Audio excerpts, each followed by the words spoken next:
viewability rate, then you should be able to double your ROI. So pretty interesting.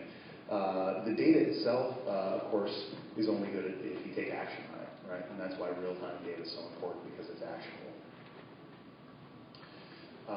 Nielsen, of course, known as the GRP company in television, right? Essentially kind of invented and continues to dominate, the reach and frequency metrics in television advertising. Everyone's probably familiar with that. You may know that Nielsen's also now in the online ratings business, and is pretty well positioned, I think, to become the standard in online ratings as well. And so, reach, frequency, basically reach times frequency equals gross rating points.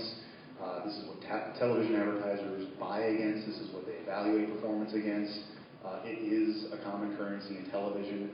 And so getting back to my earlier thought around comparability, I think the more that we can actually translate these types of traditional media metrics, particularly from television, into digital, the more comparable digital becomes to television, and the easier it is for a media planner or a brand manager or a CMO to kind of rationalize digital being bought in the same fashion, but potentially from the same budgets. So obviously, at Nielsen, we see it as pretty strategic to be, delivering, GRPs that advertisers have confidence in. Okay, so again, doing it in real time is the big difference, and that's the thing that digital media affords us is, using real-time data to understand, did I reach the right audience? Demographically, for example, right? What was the age breakdown? What was the demographic breakdown? And then, critical reach and frequency, a la GRP metrics in digital. I feel like the industry's been crying out for this for a very long time. I think advertisers have been asking for it. I think everyone in digital has essentially understood the need for this. So it's exciting that it's here finally. And then, of course, optimizing based on where you're having the best success in terms of percentage on target. Okay, so that's kind of the reach side of the equation. A case study here for a very large beverage company. I was running an online campaign. They were using Nielsen's online campaign ratings, which is also known as OCR, to track essentially their audience delivery. And, interestingly enough, in the early stages of the campaign, they found that only 16% of the campaign was reaching the intended audience. Okay, so that's interesting. But because the data was delivered in real time, and they were able to understand which sites were delivering their audience effectively, they were able to secure better placements from those publishers. They were able to reallocate budget from one publisher to another based on performance, and successful optimization allowed them to increase their on-target impressions from 16% to 41% over the course of the campaign. A massive ROI, massive efficiency created, and you can even make the case that the value of the media investment, went up substantially in this case. So again, data's interesting, but when you have it in real time and it's actionable, that's the real power to optimize. On the resident side, we talked a little bit about Vizu's business, in terms of measuring the attitudinal impact of an advertising campaign, particularly in this case, brand lift metrics. When we talk to brand advertisers, we try not to talk about click-through rate. We generally don't find it to be relevant to any brand advertising objectives, and typically the big brands don't have conversion events, so CPA advertising metrics typically aren't relevant either. They want to know, are people more aware of my new product launch? How do people feel about my brand? Are they more likely to purchase it, et cetera? So that's what we've been measuring. And again, by doing it in real time, the data is actionable. So understanding, which creative drove brand lift, which targeting strategies or which sites had the most effective brand impact, and of course frequency. What's the optimal frequency to deliver this campaign? Okay, so real-time data is actionable, so you can optimize and increase your efficiency, increase your return on ad spend. A real case study here, an international coffee cream maker wanted to essentially create awareness and trial for a new line of fat-free coffee creamer flavor. And in this case, because they had brand lift and campaign performance data in real time, they were able to make iterations to the campaign in real time, and actually take a fairly strong performing campaign, delivering about 23% lift in brand awareness, and increase it up to 34% lift in brand awareness. okay, which essentially increased their media spend by about $100,000, right? So you can look at it in a number of different ways. It's efficiency, but it's also getting more bang for your spend, so to speak.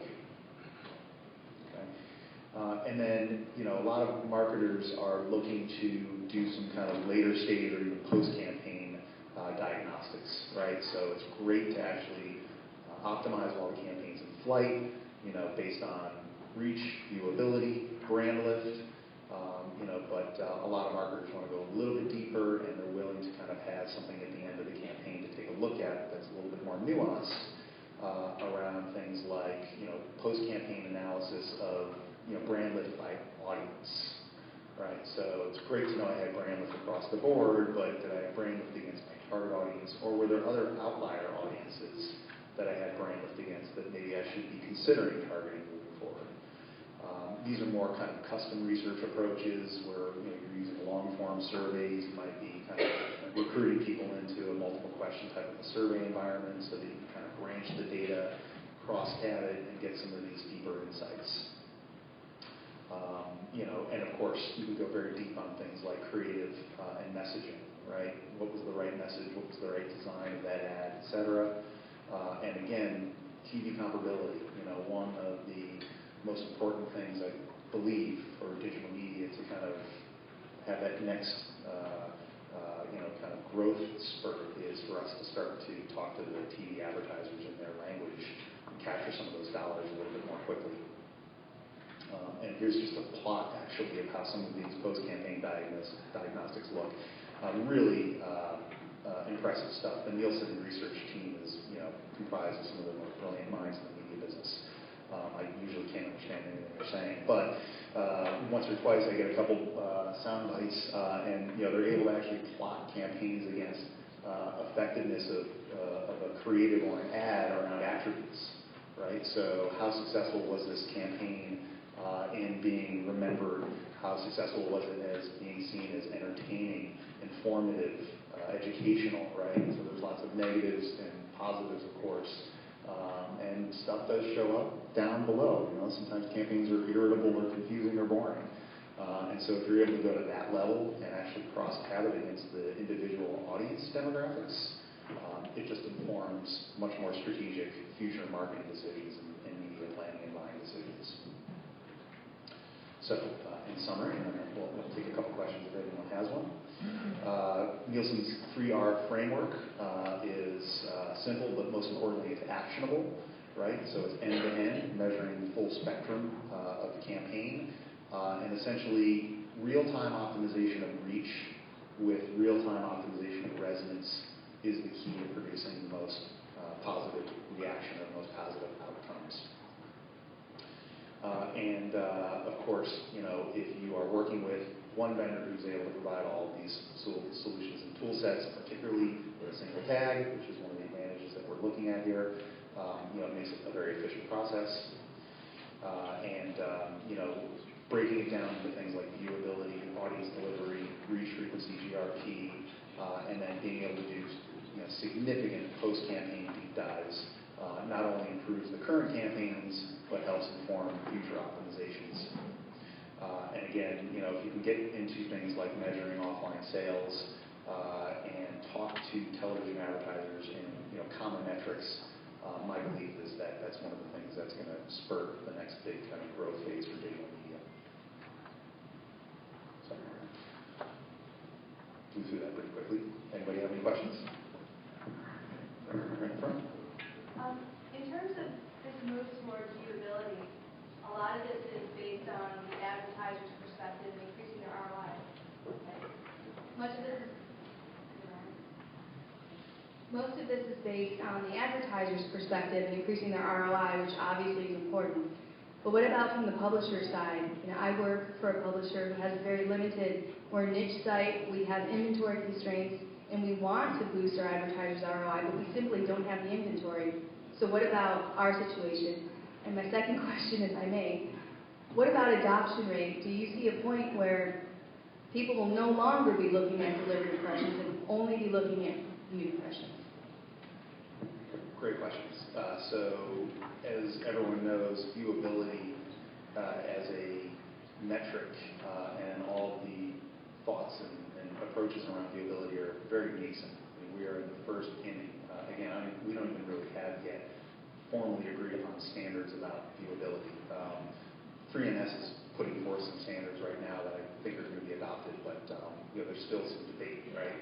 So for publishers, what I've heard for the most part is if there's any level of skepticism about buying digital advertising for publishers, and that skepticism can be mitigated by the fact that you're able to talk about only delivering viewed impressions, generally that should add more credibility to the digital publishing community, and that's an effort that for the most part I think a lot of publishers want to rally around. So it's kind of more of a macro, yes, perhaps we're going to have a little bit more complexity in our business by having to cherry pick the non-viewable impressions for a little while, but if in a year or 2 years it enables a much larger investment to come into digital as a result of having more confidence, right? Advertisers having more confidence, then it's generally a good thing. So that's more or less the consensus I've heard from the publishing community. In terms of predictions about whether or not the impression as a metric goes away altogether and eventually becomes, just viewable impression, it's early. There's so much iteration in this business, right? Particularly when it comes to measurement and metrics, particularly in digital media. I do think that viewability is gaining a lot of traction, and I do think it's going to become one of the key buying criteria. Whether or not the impression goes away altogether, it's tough to say because we don't even have the ability right now with 100% accuracy and 100% certainty to measure viewability.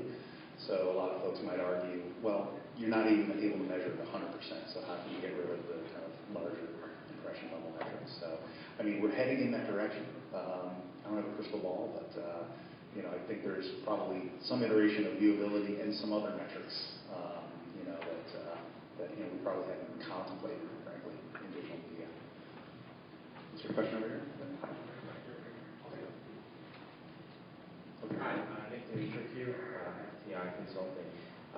When you talk about reach and frequency and so on, how are you incorporating video into that? And are you doing anything that's related to engagement? So you clearly are doing a lot as it relates to awareness and what the impact is from an awareness standpoint. Interested to see or hear if you're doing anything specific in the video space on how that gets measured. Obviously, all the talk about TV dollars coming into digital, specifically in the way of video, and really just trying to understand engagement in video specifically. If there's anything that's being worked on or that you're doing in that. Yeah, great question. So OCR, which is Nielsen's online campaign ratings tool, is being applied to video. It's actually one of the first channels within digital where we started to measure these types of reach, frequency, GRP ratings. As you can imagine, right, it's kind of where a lot of brands first test in digital, just because they can understand it, they can kind of easily translate a lot of their creatives. And video just has proven to be a fantastic branding medium within digital. So yes, so online ratings, absolutely. We're pretty quickly, actually, Nielsen pretty quickly standardizing the GRP metric using this tool in video, which is great, and which is one of the reasons why I think we are hearing now in 2013 digital video is actually going to start to get funded out of the macro video budget, which really means television and other video, and less being funded out of what they call digital, which is interesting. In terms of engagement, Nielsen doesn't really measure engagement. Vizzy doesn't have an engagement measurement. There's a lot of vendors out there that measure things like interaction rate, dwell time, etc. I think it's an interesting metric, personally, but I feel like it's somewhere maybe even closer to a behavioral / direct response metric than it is kind of a true attitudinal metric. Similar to a click rate, you don't actually know what that engagement is a proxy to. People clicking on your ads may or may not be more favorable to your brand, or may not be more likely to buy your product. And I think some of the same things can still be said for engagement as a metric, which is there's not a clear proxy to things like emotional response, attitude, opinion, preference, etc. So I think in the kind of continuum of metrics, right, the evolutionary cycle of metrics where click-through rate was kind of the Stone Age, and brand lift and audience and reach and frequency are somewhere a little bit more evolved. I do think engagement is, far along and progressed along that timeline, right? A big improvement over simple metrics like click rate. But like I said, by itself, I don't think it's the best proxy to true branding, attitudinal metrics. Okay. Hi, my name is Jennifer Churchill at Cargo, and I have two questions. One is about the resonance measurement. Is that still done with the surveys that people get $50 or whatever and they fill out a survey? Because I work with mobile, and I know that we've had a lot of challenges getting people to fill out surveys on their mobile device. So I was curious about that and if there's better ways to measure that. And then secondly, I'm really interested in the reaction piece, and you didn't really talk about that, but is anyone doing interesting work in measuring that and sort of tying the whole story together? Yep. So two great questions. So yes, resonance in Nielsen's business is based off of survey data, which is really the only way you can actually measure someone's attitude, truly measure their attitude, if someone's actually telling you how they feel or what they think or what their intentions are. So, it's sort of just a bit of the kind of the nature of the beast, right? Which goes back to things like click-through and engagement, right? There's no clear proxy to attitude. So yes, so Nielsen and Vizu do these surveys. And there's a lot of different approaches. There's panel-based research, which is surveying an existing panel. There's online intercepts, which is what Vizu does, where it's a one-question site survey, very rapid data collection. Some are incentivized, some are not incentivized. So there's a lot of different ways to do it. But yeah, survey-based research is essentially the most accurate way to understand whether or not you shifted someone's opinion. Mobile is tricky. Nielsen does measure resonance in mobile. So the Vizu solution does actually measure brand lift in virtually any mobile environment. So it could be mobile browser or it could be mobile apps. And absolutely, kind of as it is with everything mobile, creative, right, or displaying the actual message is the trickiest part. But we've got some pretty interesting solutions that have actually allowed us to experience very high recruitment rates. Our participation rates in mobile are actually very, very high right now, which is great. So we're actually feeling pretty bullish about as more brand advertising is spent in mobile. These brand lift metrics are going to hopefully become a currency. Thank you so much. And then just really quickly, you asked about reaction, which is measuring sales lift, essentially. So yeah, that's one of Nielsen's kind of two businesses. Nielsen has a media business and it has a sales measurement business. They're both multi-billion-dollar global businesses, and it's through a combination of partnerships with companies that are actually literally scanning products at the grocery store. And some other data modeling techniques that they have internally, they're able to pretty accurately, for most major marketing categories, measure the impact of advertising on sales lift. And we are now trying to draw correlations between the real-time data, which is optimizable, right, actionable, and the actual offline sales lift. The only issue there is the sales lift data is a little bit more latent, of course. So it's not as actionable, if you will. But over time, if you can draw correlations and basically create your own models, then you can have a pretty high degree of confidence in the optimization decisions you're making with the real-time data, that those optimizations will have some relative range of impact on the outcome.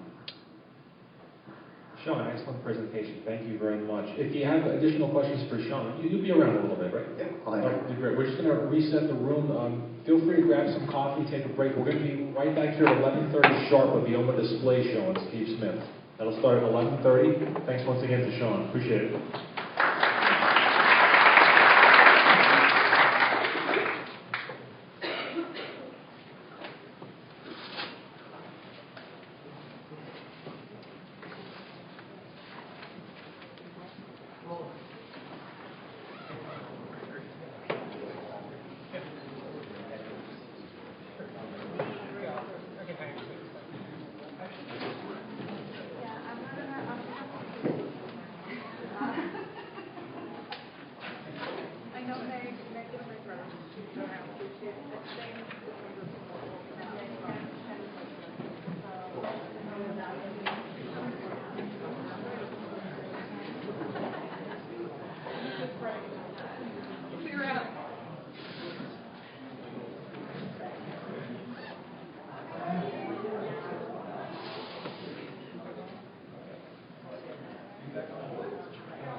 go. We got it. Good morning, everybody. Welcome to OMMA Display. My name is Steve Smith. I'm the mobile marketing editor at Media Post and also programmer of this track. Several years ago, when we talked about display, many were ringing the death knell for display advertising. And the response to the recession, the early parts of the recession, was that money was going to start flowing mainly towards performance. Search would be the big winner, and many people counted display advertising generally for dead. What's happened in the interim has been fascinating. A number of things going across multiple tracks that have really helped revive growth in display over the last few years and point to some interesting prospects ahead. First of all, of course, data and technology being thrown like crazy at display to increase the accuracy of segmentation, to increase the accuracy of targeting, to layer data into the mix, and of course also use technologies like real-time bidding to help optimize for both the buy side and the sell side. At the same time, we saw a tremendous wave of creativity. The rising stars that are getting tremendous attention. In fact, some of the results were released today on the high performance of rising star display units. As well, the Online Publishers Association released a set of new ad formats that have gotten a great deal of notoriety, and at the same time, of course, video, which we also often fold into display as one of the key drivers of growth. So now, not so dead display. And in fact, one of the things that we're going to be looking at over the next 2 days here are coming at display from a lot of different angles. We'll be focusing this time a lot on the stuff that's gotten a lot of heat over the last couple of years, and that is programmatic display, demand-side platforms. We'll be talking a lot about that and a lot about data and targeting, but at the same time, some aspects of premium. In a month, by the way, back here in New York, we're going to have a show specifically on premium display, OMMA Premium Display on November 8th. For those of you who are really into display, that's a good one to catch as well. Let me give you a little sense of what we're going to be doing over the next couple of days. This morning we're going to be talking after our keynote presentation about demand-side platforms, and especially the ways in which they're affecting the agency and the process of buying. This afternoon we're going to talk about sort of the new gorilla in the room, Facebook, which has quickly become the largest supplier of display advertising, and how that's affecting everybody in the ecosystem and what the value of that inventory is. We'll also be looking at the RTB phenomenon. And whether best practices really have emerged yet in RTB, and we'll learn from some of the key practitioners in the field. Tomorrow we're going to have an overview of the state of display, and particularly this tension between programmatic and premium, and how a couple of premium publishers are engaging that now.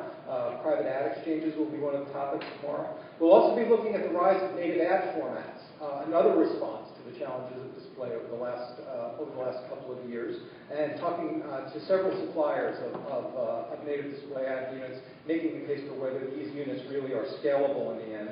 We'll be looking at data best practices, that great data layer that seems to be supercharging display in recent years, and how one takes data and really maps it against brand goals. And then we'll be ending at the topic that everyone talks about sort of at the end point of display, attribution. How can you really chart this complex new ecosystem and really attribute credit and blame for campaigns and how they perform.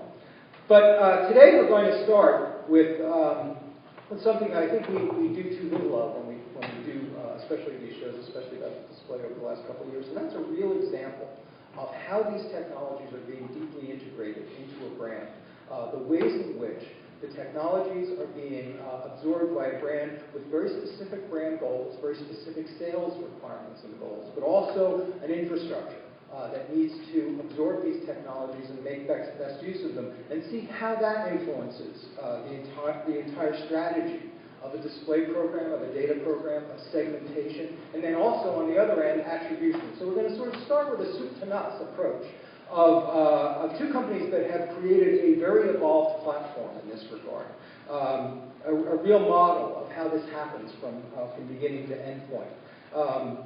We have with us to walk through this example Amir Weiss, who's the VP of Digital at MetLife. Amir is the head of global e-business. He manages e-marketing across the entire spectrum, really, of MetLife's online presence, from the user experience to social to mobile to online sales. He's been with MetLife for 13 years. Before that, consulted within the field of financial services, and before that, was a real true believer in the digital platforms. He started as a software programmer. And also, we also have with us from their partner in this, John Lee from Merkle, who heads a great deal of this business and particularly heads that specialty of the insurance and financial services market at Merkle, and himself comes to the field honestly. John, you were at Liberty Mutual? Liberty Mutual for many years. Please welcome Mira and John.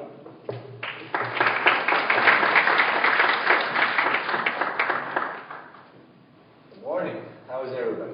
Very good. We're going to do a little exercise, partly because it's about 20 degrees in the room, and partly because it's a good exercise. So I'm going to ask everybody to stand up.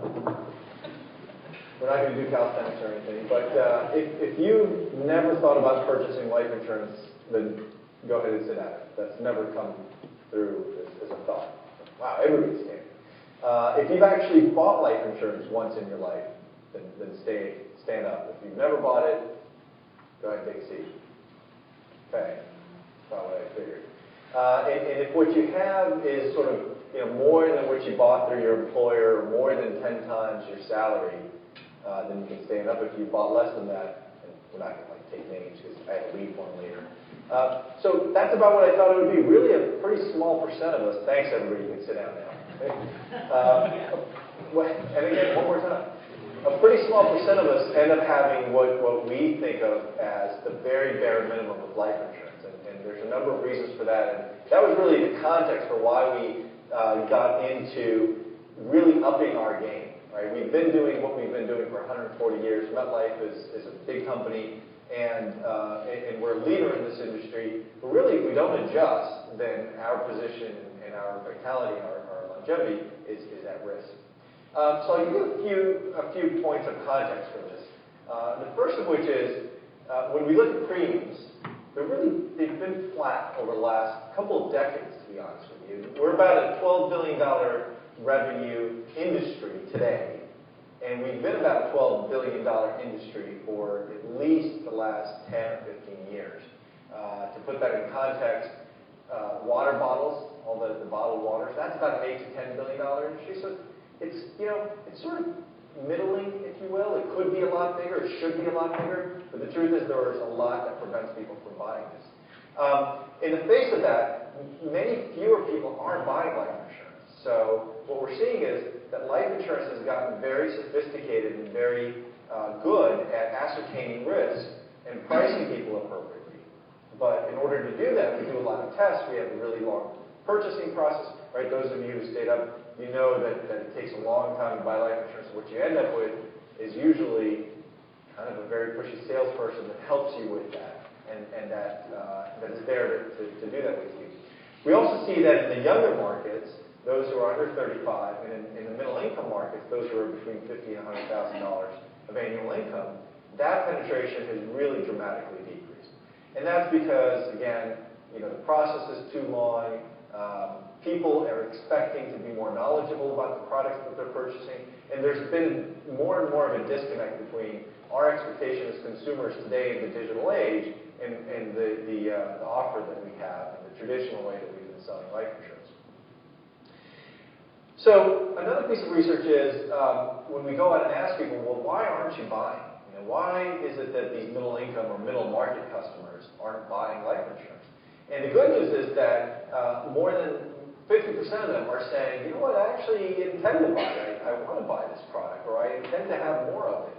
But only a third of us are actually, or a third of us, I should say, are saying, not only do I intend to buy this, but I intend to buy this in the next 12 months.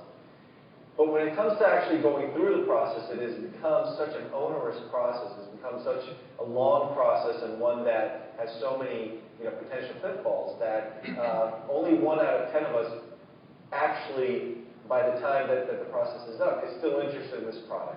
Right? I mean, how many other purchases other than, let's say, buying your house, or maybe even buying your car, take this long?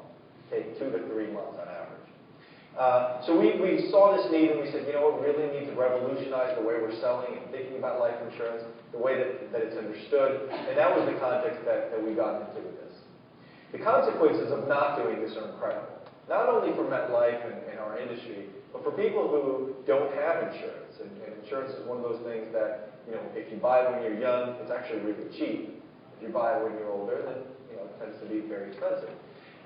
So when we go out and survey these customers, these middle market customers, 4 out of 5 are telling us that if they have a sudden and unexpected death in their household, they end up having major financial adjustments that they have to take place.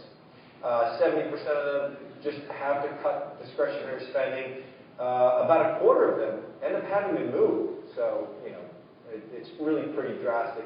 And over 3/4 of them, right underneath the chairs, over 3/4 of them use the life insurance proceeds only to pay for the funeral. And that's really not enough. You know, I had a manager who used to ask, you know, how long do you intend to be dead? It's really kind of gruesome. But it really goes to talk about the fact that, you know, the industry has had a severe case of underinsurance. So I was a little bit worried about this because I thought nobody here would have been born in the 80s, but I think we have a good mix of people. We have some that have been born in the 80s. This is a little clip, and I think you recognize Bill Murray. This is a movie called Groundhog Day. This is how some of us feel about, you know, the process. Buddy, Case Western High. Ned Ryerson, I did the whistling belly button trick at the high school talent show. Bing! Ned Ryerson got the shingles real bad senior year, almost didn't graduate. Bing! Again! Ned Ryerson, I dated your sister Mary Pat a couple times till you told me not to anymore. Well? Ned Ryerson? Bing! Bing! So did you turn pro with that belly button thing, Ned, or? No, Phil, I sell insurance. What a shock. Do you have life insurance? Because if you do, you could always use a little more. Am I right or am I right or am I right? Right. All right, so that's one piece of it, but it's really hopefully not the major one. But, you know, obviously we know the jokes about life insurance, but, you know, we really wanted to understand what motivates these consumers. And so we started with just, you know, the basic marketing research. Then we went into people's homes and we started to understand their attitudinal behavior towards life insurance. What were they afraid of? What were they not successful with?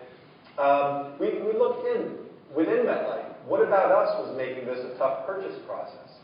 And then we looked at, you know, obviously we did a lot of usability studies, and we even went out and did some in-market lab research.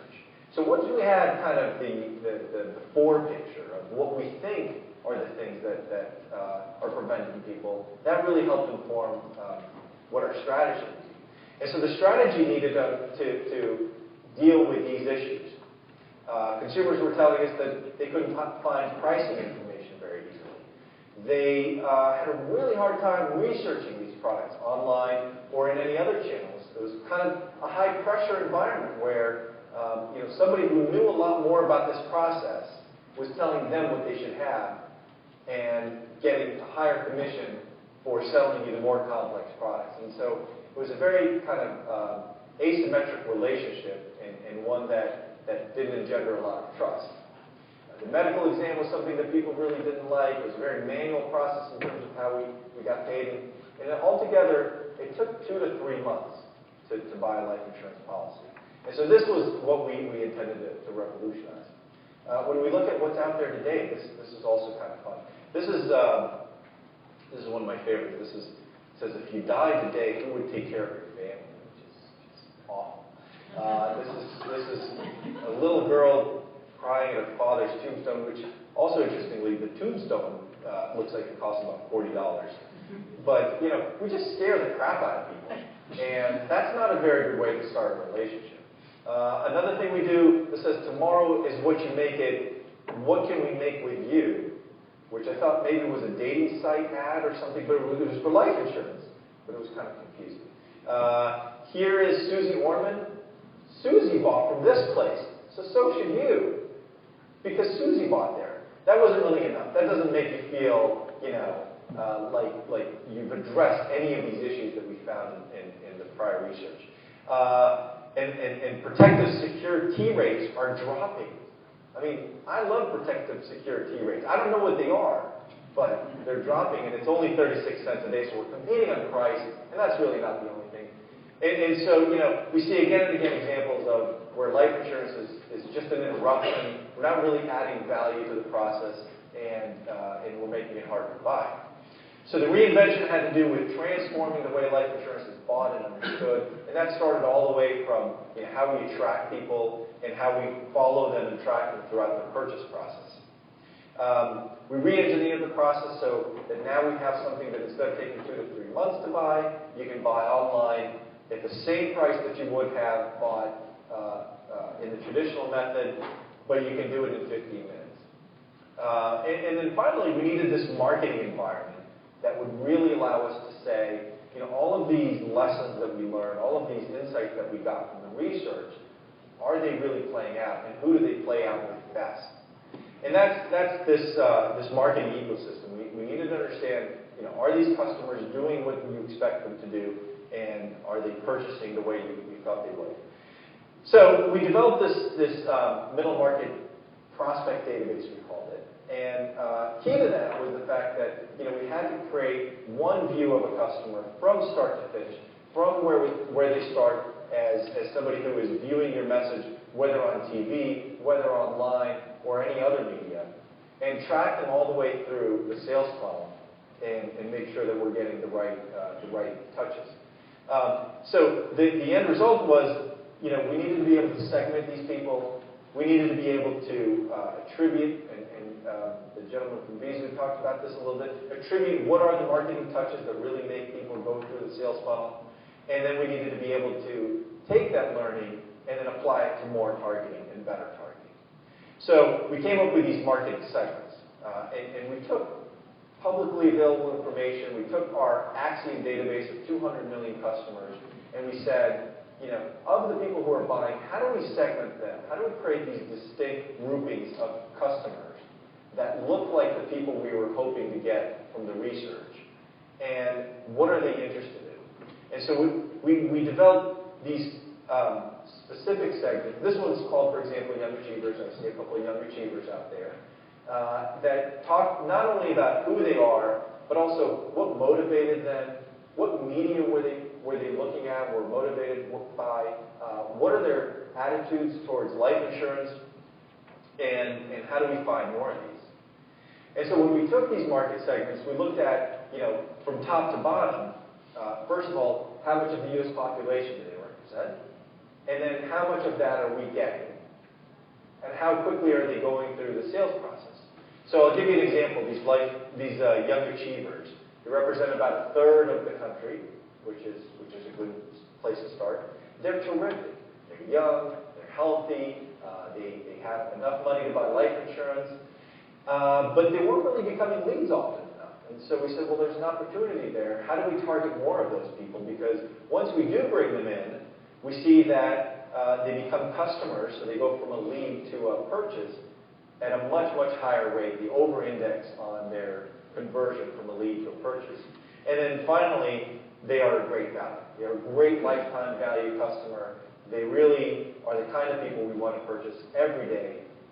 And so the question was, how do we get more of those people? So with that, I'll invite John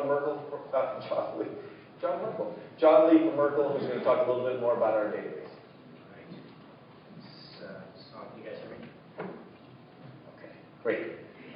So it's really been a privilege for the last couple of years to sort of live this journey a little bit with MetLife. And as Steve mentioned at the outset, Merkle has the opportunity to work with a lot of insurance companies, but I can safely say that in terms of a truly transformative agenda and strategy, this MetLife experience has been just a really interesting one for us.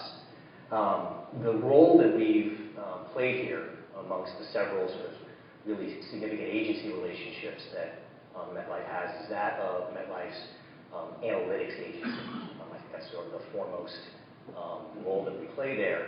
And the three things that we've really focused on over the last couple of years in building as pillars of this middle market strategy have been the segmentation that Amir just spoke to, and we'll refer to that again, A lot of focus around media mix optimization, and I'm speaking very broadly there. So I'm really talking about our ability to attribute, measure, and optimize across all the different media online and off that we're employing to attract these consumers.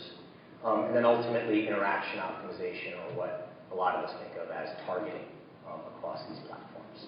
Okay? And so in thinking about this presentation here today and sort of what's been so interesting about display media to us in this partnership that's so particularly interesting with the middle market strategy is what we think of as this digital media evolution and the opportunity. So in many ways, I think this is a lot of the reason why the folks are here in the room today. Right? So as this market has moved from contextual targeting, right? So 10 years ago, we were looking for young mothers and new moms and things like that. We would have been buying inventory, right, with publishers directly, where we think that those people are, and to some extent we'll continue to do that. As you all know, the advent and the introduction of this RTB, or real-time bid capability, has been a huge technological advance in the sense that we're now able to buy accountable media, right, at that cookie level. However, by itself, right, still anonymous media, as all of you well know, right? So where we think the market is today, and where we think there's a huge opportunity for a strategy like the middle market, is in this concept of the CRM targeted RTB, meaning now connecting that anonymous cookie, right, directly to that marketing ecosystem that Bill was just talking about, that database that allows me to tie it to an individual who might be a young achiever, might not, right, has certain products and doesn't, and allows us to prioritize and really evaluate on how we want to spend that money in a much more accountable fashion, right? So we believe that's where the marketplace is now, which is why we're pushing in together, and MetLife is pushing into performance display in such an important way. Okay.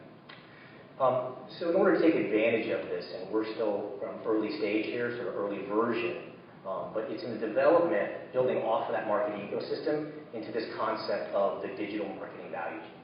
And what we're really thinking about here is for the first time, and what we're excited about is for the first time, we have all of that data together, right? That anonymous data, the first-party data, all the third-party offline data, all in one place, and we're for the first time able to take a single view of attribution, what's actually working and what isn't, across all of my online and offline media, push that directly into a meaningful budgeting and planning perspective. So MetLife spends a lot of money on media, but it's never enough, so to speak, right? The resources are limited. So how do we best allocate those funds based on what's really performing? And then pushing that directly into the interaction platforms. And in sort of the case of display, think of that as how does this process integrate directly into the DSP, for example, in real time, right? So this is an exciting development for those of you who've been buying media and planning it for many years. If you think about traditional media, right, offline media, TV, and print, there's really no way to do this, right? We all know that there's big breaks, right, between the data, the attribution, and the actual planning and buying. Right? You could argue direct mail got here first, about 15 or 20 years ago. Problem is, if you're really good at direct mail, you can turn this cycle that's up here about once every 4 months, if you're really, really good, right? But with digital and with display, we can integrate all of these things and turn this cycle weekly, daily, and in some cases really in real time, right? So this is what we're focusing on developing. And it's not just about display media, so I'll make a quick point here, which is ultimately, like we're sort of starting in a few media, ultimately this stands out across all media, right? And as this media landscape digitizes more and more, this idea of connecting to a real-time bid environment, right? Accountable media using data analytics to drive that becomes more and more relevant. And I think MetLife is out in front of that.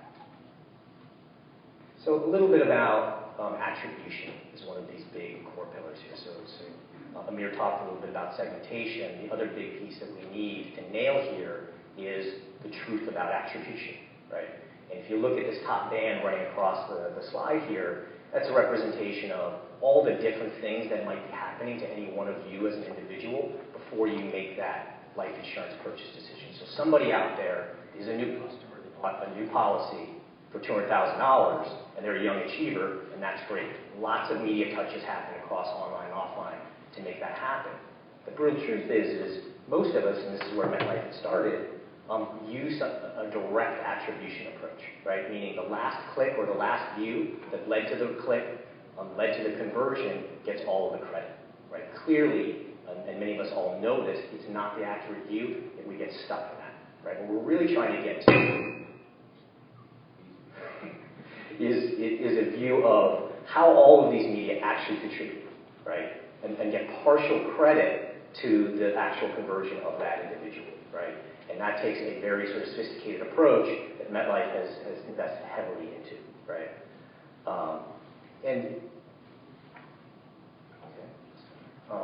So, very quickly here, the ability to tell that story, right? What actually happened and what's the partial credit associated with all those media touches is a matter of top-down meets bottom-up, right? So I could spend an hour talking about just this topic here, but really fundamentally what we've implemented is a top-down media mix optimization process and infrastructure that allows you to allocate broad media dollars, right? In other words, how is search performing against display, performing against DRTV, for example, right? What's the associated cost per acquisition, and how should I move big buckets of money, right? That's sort of what media mix is good for. So how should I move, let's say, should I move $10 million into display out of TV, let's say, right?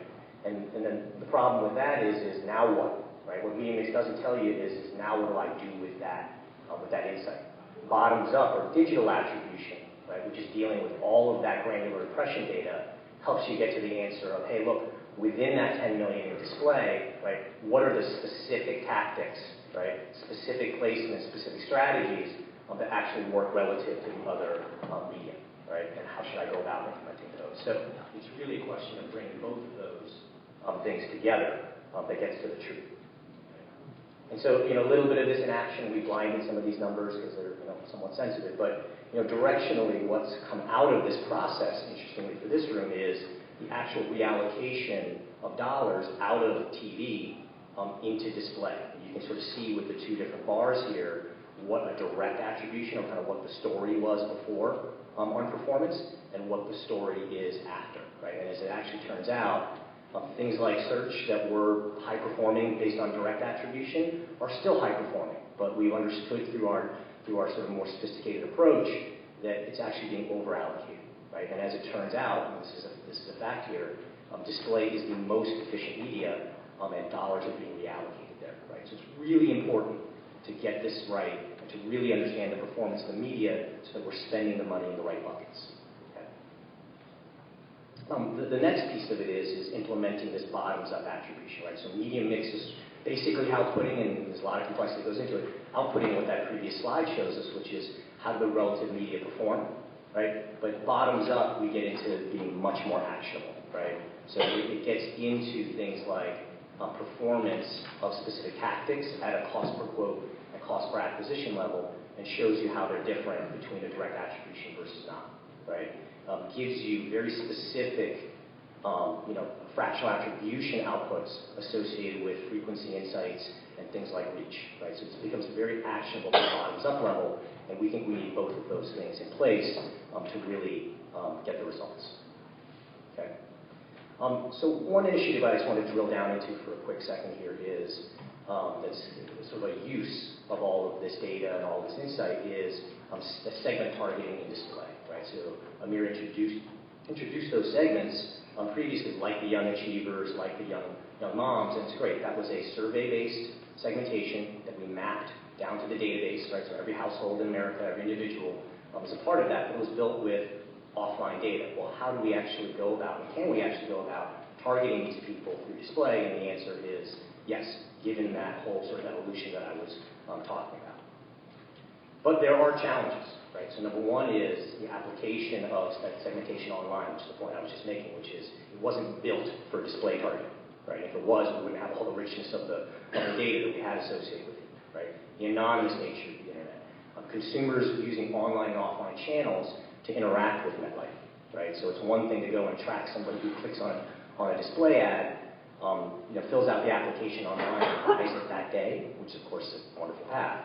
But in many cases, right, that's not going to happen. So we've got to tie the online and offline view together to get the true performance of display pulled out of this thing. Right? Right? So there's some real challenges there. Right? So just very quickly on the sort of overview of the program, we're running display media. This is all RTV media, all targeted or performance media that we're running. Being able to track on the landing page and on the site all of the click-throughs, all of that experience path, all of the transactions that are going there, and then ultimately mapping that down into the database, right? We're into our, what we're calling here, our digital media platform, to do that attribution, to do the mapping back to the segments, right?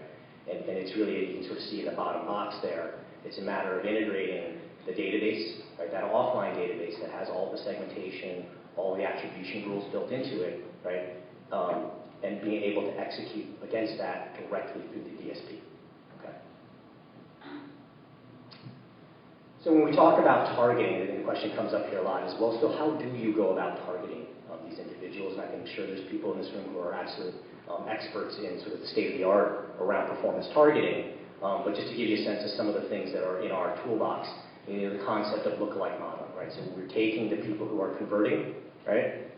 Looking at all of the sort of activity that they had and all the impressions they saw online, and mapping those, that small sample, right, to the database and saying, hey, now how would I now model other people who look like these people in the anonymous market space, right? So there's a lot of scale in that. There are also things with smaller scale, right, but are very, very targeted, right? So obviously we have our online, offline direct match. So out of that database that you referenced, we could actually pull a list, right, of 1 million people, 10 million people who are young achievers, right, and actually send those out and match those things directly through data logics and the emerging capabilities, as I'm sure some of you are aware of, with Facebook, Amazon, and so forth, right? And there are other tactics on here as well. We talk about retargeting, everyone sort of understands retargeting, but we're also talking about CRM retargeting, right? So when someone authenticates on that site, we go and find out who that person is, which segment they belong to, right? And drive frequency and drive messaging associated with that, not just the fact that the cookie, we saw the cookie on the website. Okay. So how are we enabling this? Just a couple of seconds here, sort of in the weeds of how the data gets managed, right? So one of the things, and I'm sure a lot of you in this room get exposed to the concept of the DMP. Well, this is in our view, sort of the real view of the online-offline DMP. Right, so this is a data management environment where we're really bringing together the PII, it's all of that known data, right, about the consumers, the segments, and so forth, and matching those at a cookie level, right? And we're bringing in data from their sales and quote engine, right, all that was in the database. We're bringing campaign metadata. We're also bringing all of the impression data, right? So all the ad server data, all the DSP log data is flowing into this environment, right? Which is enabling that true cross-media attribution, and it's directly integrated. So we're feeding the optimization algorithm within the DSP as a direct output of this platform. Right? So this is sort of how we make it happen. And the question always comes up, and I know I'm really in the weeds here now, around how does that happen? Like, John, like, how do you guys think about how do you match a cookie, right, to the sort of known world and sort of make value and sort of make this whole thing work? And I'd sort of simply ask you to think about it as, look, we're capturing all of that impression data, right? And we have the cookie ID, or what we think of as the anonymous, sort of universal anonymous ID within the database, and we're also capturing all the transactional data offline, right? And what's mapping those two things is just very simple, right? Our ability on the thank you page, on the transaction confirmation page, right, that shows that that process has been complete. We're then mapping that to a transaction ID in the CRM database, right? And then that makes the connection at a name and address level to the cookie, right? And so our ability to connect those two things at that level, right, allows us to use CDI, right, customer data integration tools that have been around for many years, to now unlock all of your first-party data, all of MetLife's first-party data, all the third-party data, the segments, products, value, anything we want to know about those consumers, right? I now can map back to individual impressions and tactics that were done when this person was anonymous, right? There's enormous power in the ability to do this, and we're seeing a lot of value out of it. Okay? So that's essentially it. I mean, that's tying you back to, this is just one example of how we're using that marketing ecosystem, and we're really looking at the results of display, right, in terms of that segmentation funnel. We're really looking at the results of display in light of true multi-channel attribution and constantly looking at and trying to refine that process. So I'll just give a few other examples. Once we have this database put together and we're able to see how people are flowing, again, from exposure to coming to our website, identifying themselves, we're able to use that for many other purposes. So I spoke earlier about the fact that consumers want to feel empowered. And so we said, well, what is it that these young achievers or these concerned moms, how can we convert them better by providing them the answer to what they're looking for? So one example of that is, 4 years ago when we first started into this process, most insurance companies would tell you on their website, fill out this form and one of our very knowledgeable agents will call you and tell you what you need.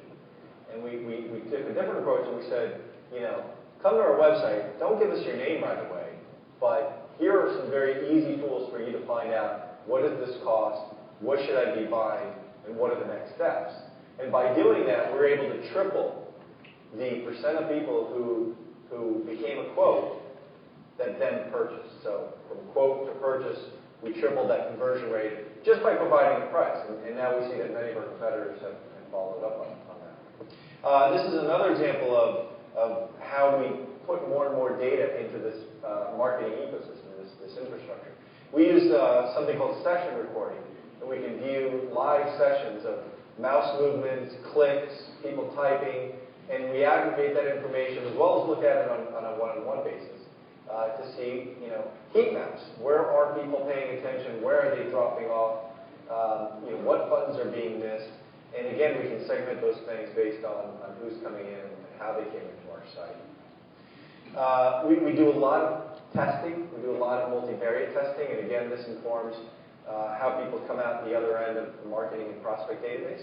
A quick example is we hate the middleman. Nobody here is a middleman because we don't like the middleman. An example is in the past you had to click on a button that would then tell you that you can put in your phone number and then click on another button, which sounds sort of trivial, but when you remove that one step, we're able to increase conversion rate on that page by 18%. So those things really add up. Once we learned that people prefer less steps, we said, well, this very nice lady with the call center kind of phone on her is cool, but what if we tried some other things? And so we tried Snoopy and we tried Charlie Brown, and I don't know, does anybody know if Snoopy or Charlie Brown would be better? Which one would work best? I didn't know. I had no idea. So we tried them both. We put them into the prospect database, and sure enough, Charlie Brown apparently makes people think about phones more and life insurance. So Charlie Brown worked better.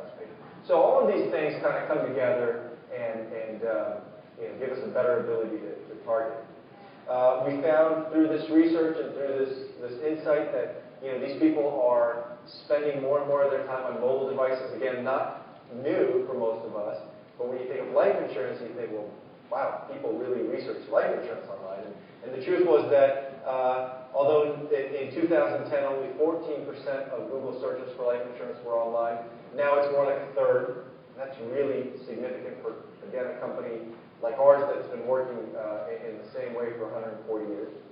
And so all of these insights kind of come together and inform that we should be doing things differently. We have been doing things differently. We've been purchasing based on this information, targeting based on information.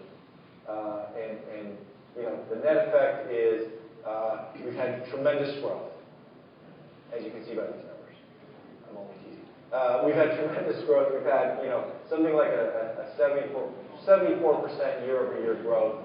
And to put it in context, now these life insurance sales that previously we really weren't doing are accounting for about a fifth of all of our term life insurance sales and about 6% of all life insurance altogether, term life or otherwise.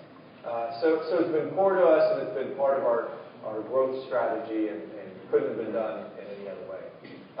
And so I'll leave you with this final clip of kind of how we hope that people will think about life insurance going forward. Honors, I thought that was you. Ned Ryerson, he's my new insurance agent. I'll say. I have not seen this guy for 20 years. He comes up to me and then he buys whole life term, Uniflex, fire, theft, auto, dental, health, with the optional death and dismemberment plan, water damage, fill. This is the best day of my life, right?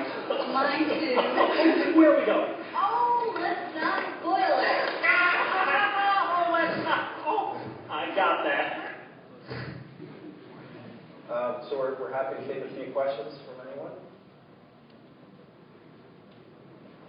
When you sponsored the stadium, MetLife Stadium, did you notice, like in the New York area, there was an increase as opposed to other areas, or just curious?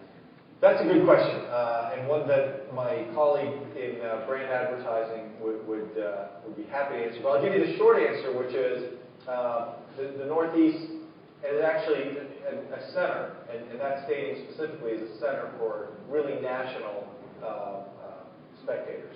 These two teams represent by far many more viewers, both locally and nationally, than any other venue. We have international concerts and soccer that happens there. The Super Bowl will be there in 2 more years. So is there more of an impact in the New York area? There probably is. And MetLife being a New York-based company, we traditionally outperform in the Northeast. Some of our advertising is more heavily skewed to where we are more efficient with it, which is in the Northeast of the U.S. And then you had said that Merkle had said they're an analytics agency. Do they build your creative, on your advertisements? Do you guys do that all internally? Do you use another third party? I mean, you don't have to name. Yeah, we have a bunch of agencies, and so Merkle is more of our strategic and an analytic agency. We do always kind of look for more ideas, and I would say the research really informs what the display creative or any other creative would say. So as we learn that people want fast, easy information, we'll learn and use that on paid search or anywhere else. When you reallocated from TV to display, were you creating branding for performance, or was it just an option? At the end of the day, everything is about sales. Everything is about performance. It's how long of a route are you willing to accept in terms of attribution. So what the media mix modeling does for us is it puts everything on a level playing field. It's saying, driving brand up is great, but at the end of the day, it has to drive sales. Right? If people like you more, but they're not buying more, then you fail. So everything to us is performance. It's just a matter of, to what degree can you measure it? And with media mix modeling, you can measure it pretty well down to the last bottom line. Are you using the targeting you're doing for cross-selling online with display and or around the time when someone may be renewal or retention purposes? Yeah, we certainly do. We do, and we've been experimenting more and more with, how many messages, how many touches are the right number of touches. We have some messages that differ depending on the audience and depending on which segment you end up being. So, short answer is absolutely. We like everybody to convert. We like everybody to remain a client for as long as possible. You're buying these products, unlike your iPhone that you buy for the next 2 years, you're buying this for 20 to 30 years.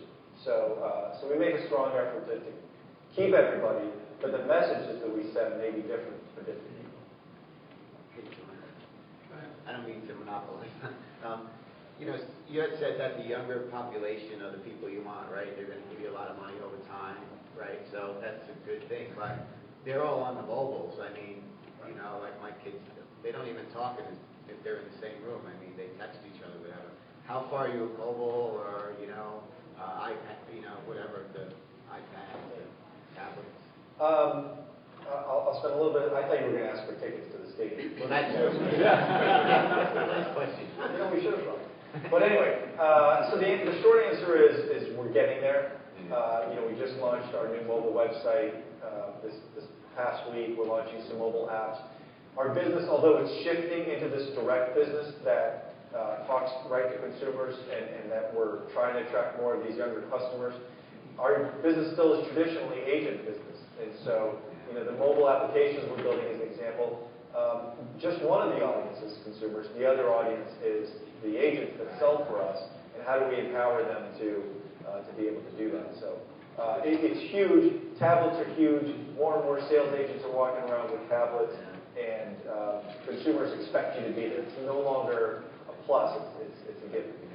But does mobile pose a new data challenge? I mean, if it's the same way that a lot of publishers are really starting to see such a rapid migration to mobile, it's really challenging them on a monetization basis. Does it really challenge the model that you guys laid out here in terms of data attribution? Yeah, the simple answer is mobile from this perspective is still, Bruce is a big challenge, right? So one is the presence, right, and the consistency of a cookie is a big problem in the mobile landscape now. Also the connecting of that individual across platforms, so across the PC to the mobile app is a big challenge for folks at Google and other places working hard on that. But it is a big challenge. So it's a little bit behind, where the rest of the display is right now, but we think it's, we certainly think it's going to catch up. It's interesting. Privacy here is just a huge issue or potential issue. We talk to companies like AT&T AdWords that has millions and millions of customers, mobile, they're AT&T Uverse, they're selling a lot of media for other people, and when you challenge them to say, well, now I want to understand about this one person through all of these different environments, the answer sometimes comes back with, we could do that, but we're not allowing ourselves to because of privacy concerns. So I think as a society we need to get more comfortable with this anonymized data that will allow us true targeting across all devices. And as you saw in Apple pulling back on allowing the device IDs, it's getting harder because people are afraid that they're going to be tracked. So it's a challenge for all. Amir, John, thank you very much. Good job.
We're going to move right into our first panel as they make their way forward. Again, those of you who are just coming in, this is the OMMA display show this afternoon. By the way, after this panel on that we call the Big Reboot, we're going to be come back this afternoon and we're going to be talking about the new gorilla in the marketplace, Facebook, and its effect on the display ecosystem, and also be talking about best practices for RTV.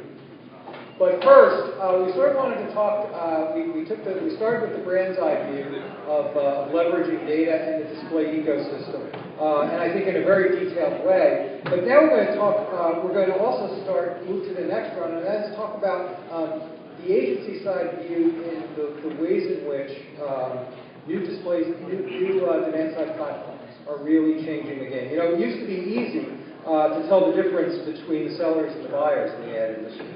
But as agency holding companies especially have been looking for new revenue models, we're looking for ways to get deeper into the technology of the online display ecosystem. This has become much more complex. And the agencies have started to get into the demand-side platforms. The rise of programmatic buying, of trading desks, of demand-side platforms have changed more than just the art of buying and selling online. They've also changed the role of the modern digital ad agency, who you hire. The fact that now, when you talk to a lot of people on the agency side, they're looking at math PhDs because one of the things that's happening on Madison Avenue is the same thing that happened on Wall Street about 5 or 6 years ago. We're watching technology and algorithms play a much larger role in everything that everyone does, and we're starting to use the nomenclature of Wall Street, like a trading desk, for instance, exchanges, for instance. are now starting to come into this display nomenclature. To take the lead on this issue is an old buddy of Media Post's, Alan Chapell. Alan is the principal at Chapell & Associates. He has worked with numerous content companies, ad agencies over the years, one of the pioneers of research online, also a noted lead singer in several bands over the years, including the latest is called Luxury, right? No, the latest is I've been working for the last few months with Jerry Harrison from the Talking Heads on an album. So please welcome an old buddy of ours, probably familiar to most of you, Alan Chapell. Well, thanks very much, Steve. So just show of hands, who was mildly or uncomfortable with the idea of comparing the trading desks to Wall Street of 5 years ago? Just I had my hand up. No, we've got a great panel here. We've got Paul Dolan, Teri Gallo, and Montes and I'm so sorry, Parsyar. But I'm going to have each of the panelists introduce themselves, give kind of an overview of where they sit in the marketplace, and then we're going to just jump right in. So right to my immediate left here is Paul Dolan, the Managing Director of North America for Xaxis. Yeah, good afternoon, Alan. How are you doing? Doing great. Excellent. I didn't realize that we were going into like a barbershop quintet at some point today. Hopefully not. Paul Dolan. I don't know if you've ever heard Ed sing. It's not ready. Well, good thing I'm not. Paul Dolan, Managing Director for Xaxis. We are a WPP and Group M company focused on audience targeting, as we like to call it. Welcome. And Teri? Hi, everyone. I am Teri Gallo. I oversee the programmatic media buying practice at the Mediabrands audience platform, which is IPG's audience trading desk. So I'm Ed Montes. I'm the CEO of Digilant, and Digilant is a completely independent, no agency affiliation technology and services company in the space. Hey everyone, I'm Parsyar, and I'm the East Coast Managing Director of Accuen, which is Omnicom's trading desk. Well, welcome everyone. Let's start with kind of a high-level question of what's driving the shift of agencies offering this type of programmatic buying. Is it advertisers are demanding it, perhaps, but what's driving that demand?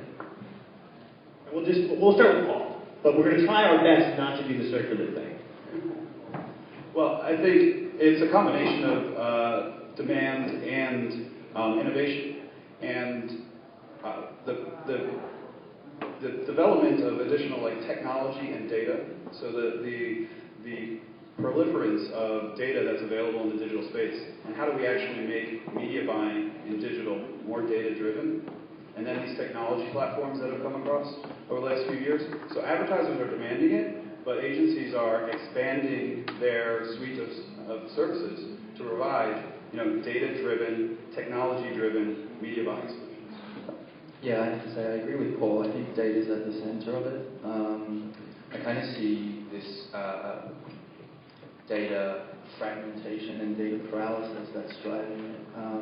We have first-party data available to us, third-party data available to us, specific medium KPIs and metrics, specific brand KPIs and metrics. And there's a genuine need for kind of a programmatic buying arm to agencies to aggregate and decision on some of this stuff. So I'm going to buy into the idea that there's a need in the marketplace for programmatic buying, but I'm going to reframe the question a little bit. Is why, what's driving the agencies to offer that as opposed to the traditional vendor relationship, which has offered it over the last number of years? Why are you guys better at that than the traditional vendors?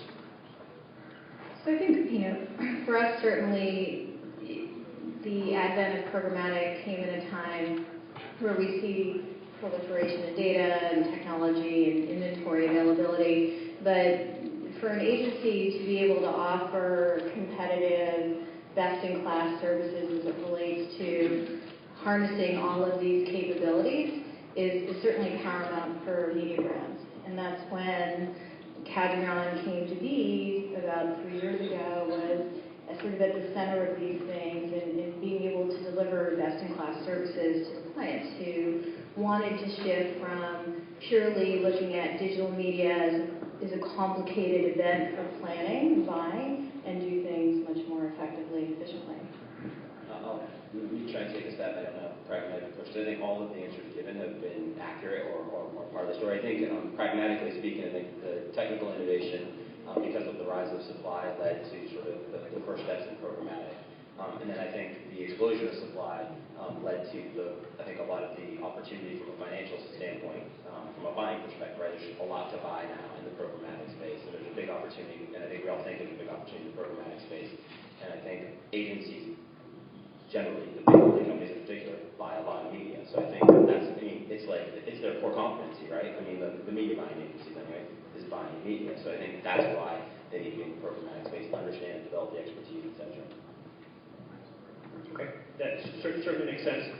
At least one of you had mentioned, even Ali touched on it in his first answer, the trend of maybe moving away from some of the third-party data towards your clients' first-party data. And I guess I first would just wonder if everybody would agree that that's a clear trend, or if it's just well, it happens some of the time.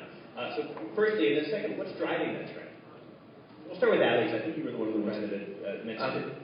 Look, I wouldn't say there is a trend away from it. I'd say there's an observation that if you're a direct response advertiser with purely efficiency plays, we're finding that data cost is driving traders to optimize out of these buys. But if you're an advertiser who's looking at identifying new market segments, identifying growth opportunities, and if you're definitely a brand advertiser, looking for niche segments, then third-party data plays a part in that. I think what's leading to this kind of separation is we've talked about first-party data, but it's now more and more available and being lit up in our campaigns. So now there is an alternative to third-party. We see a lot of activity in the space. I mean, it gives an advertiser the opportunity to leverage investments in CRM and sort of deploy those cross-channel digitally through programmatic, both from an insights and audience intelligence perspective, what are my consumers doing online, but then the ability to explicitly target. So I think it's giving our clients an opportunity again to invest and extend the investment of things that they're doing with data currently. Depending upon the goals of the campaign, of the advertiser, first-party data works very well, right? To reach whatever objectives they may have. And so one of the things, given that we come from mostly agency groups here, is that we are consulting with our clients on how to best harness their data. So you have programmatic buying, but you also have the rise of data management platforms. And a data management platform is really less about, for me at least, less about helping our clients harness the tens of thousands of third-party segments that are out there, but really unlock the power of their own data, right? And that will help us, bring more data-driven discipline to their digital practice. I would just add a build on that. I think I was right. I think there's a twofold problem. I think one is there's just some general disillusionment, I think, on the third-party data costs and the response or the lift they can give you. And I think that a lot of that has to do with measurement. And I think the other aspect of it is that, right, I think we all want to unlock first-party data. I think we all think that sort of managing data in that fashion would give you sort of a new way to market, and I think drives new innovation in the space. So what's the framework? Ali mentioned when talking about data, direct response. I know in a couple of our pre-discussions we talked direct response versus branding, but what's the high-level framework for when first-party data is the right thing versus third-party data? Or is it that simple? But I think one of the things we really love to take away from this discussion is, what are your guys' thought process when you approach this from the client perspective? And does that differ first-party, third-party? Does it differ direct response branding at this time? And keeping in mind that the overall context here is programmatic buying. Well, at Xaxis, we have developed an audience planning construct, which we call the affinity tiers. And, for those that, it's the classic marketing funnel, but it's applied to the world of digital data. And the idea that there are some users, consumers, cookies out there that show a high affinity to a brand or a product. And those will be in tiers that you want to reach for direct response campaigns. These users are ready to transact or buy now. And then there are tiers of users or cookies that might not show as much of an affinity right now towards the brand. And those are the cookies that will deliver the best results on a branding campaign, because you'll be able to show greater lift. And so if you classify and organize your cookies and your audience online into a tiered type system like this, you can actually use programmatic and audience targeting across the entire spectrum of DR to brand. Just make sure that you're addressing the correct cookies at any one time. Yeah, I mean, I agree. We live in a kind of fluid market, so it's not that we don't light up third party, it's that we light it up and in some cases optimize towards it, in other cases move away from it. So definitely I agree with what Paul's saying. I think one of the goals for us, at least Digilant, is like this notion of customization at scale, right? That's what we think that we can deliver with these technologies. And I think to Paul's point, I think you can use it across the marketing spectrums, and won't get into sort of the minutiae of it, but there's a lot of tools and methodologies you can apply to do that. And certainly, I think the approach that Paul describes, taking sort of the affinities at the cookie level, is definitely one of them. But I think that the good point, or the point to acknowledge, is this notion that you can use it across the entire spectrum. And I don't think that there's a straight logic tree. I mean, depending on how you plan, right? There's not. I think the first logic tree is what are your goals, and that'll drive a lot of your decisions. And then also, what data do you have available to you, and that'll drive some more decisions. Makes sense. So how are each of the agency trading desks, and admittedly this probably is a little less focused to Ed, but I'm sure you'll be able to find a way to frame this. But how are each of you interacting with your current media buying and planning departments within the agency? Are you completely separate, is the agency completely separate from the trading desk? Is there kind of an intermingling, and maybe more to the point, are there any pressures on the rest of the agency to use the trading desk of choice? I'll start with this one. This is the one that keeps me up at night. Integration is critical for us. It literally reminds me of years ago starting to work for a digital team, and we were in a part of a building at OMD called The Shed, and it was literally a shed out the back, right? But digital teams were built as this kind of center of excellences, and over time integrated into the planning and buying teams. And I think that's critical for programmatic buying as well. So integration is at the core of what we're working on, and we're trying different variations of it. If you ask, do we have the answer right now? My answer would probably be no. If you're asked if we're trying different models and we're at different stages with different clients, definitely yes. The same for us. I mean, we're at a point now where traditionally we've operated as an independent division within Mediabrands, and we continue to do that, and have built services and capabilities and integrated technologies that can be leveraged by all of the agencies within Mediabrands and then out to IPG. That's worked really well. We've let clients and agencies choose independently to work with us and how they want to work with us, which has been a really good thing, I think. Proof of concept, organic integration has been successful.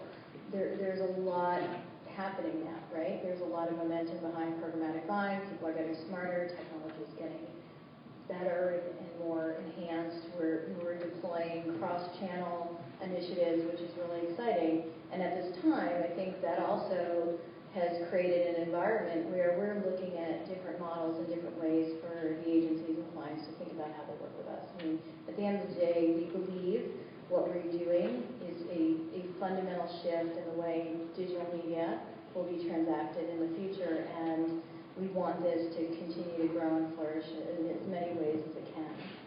I bet you I can pull Ed into this too, because Teri, that sounds very similar, across the agencies, and probably Ed as well. I would say that a majority of our time at Xaxis is spent with education.